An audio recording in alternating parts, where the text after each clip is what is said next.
जिनको भी जन्माष्टमी मनाने से आपत्ति है, आरिफ मसूद या कांग्रेस के अन्य नेताओं को, तो वो कान खोलकर सुन लें।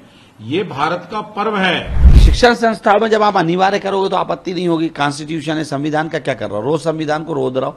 क्या स्कूल कॉलेज में कृष्ण को पढ़ाना अपराध है या कृष्ण जन्माष्टमी मनाना अपराध है? ये अपराध है तो कांग्रेसी और जिन्नाओं की नजरों में है। कोई भी आयोजन छुट्टी जब घोषित कर दी जाती है तो शासकीय आयोजन शिक्षण संस्थाओं में नहीं होना चाहिए। जन्माष्टमी के बदले में ईद मनाना, तो ईद मनाने के लिए कांग्रेस है ना, ईद मनाए, कौन ने मना की है?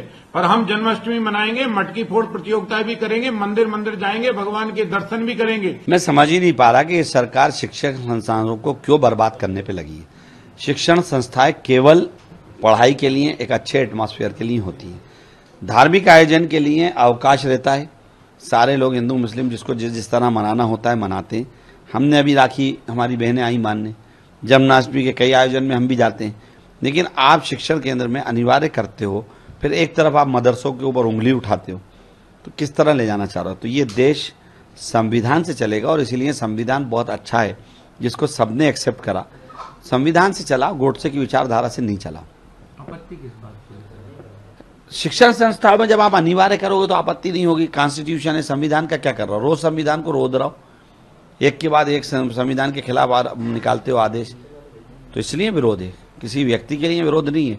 विरोध इस बात के लिए है कि बड़ी कुर्बानियों से भरा हुआ संविधान है और देश संविधान से चलेगा, बस। और भी तो आयोजन होते हैं तो नहीं, बाकी आयोजन शासकीय कहाँ होते? शासन से कहाँ आदेश निकलता है?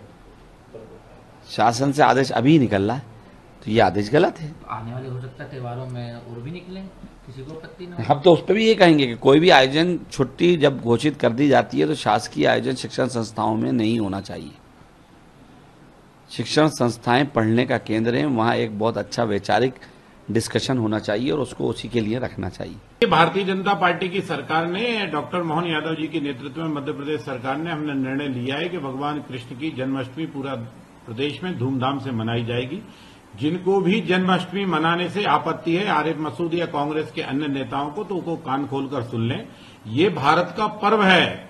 जन्माष्टमी से आपत्ति कांग्रेस को क्यों होने लगी?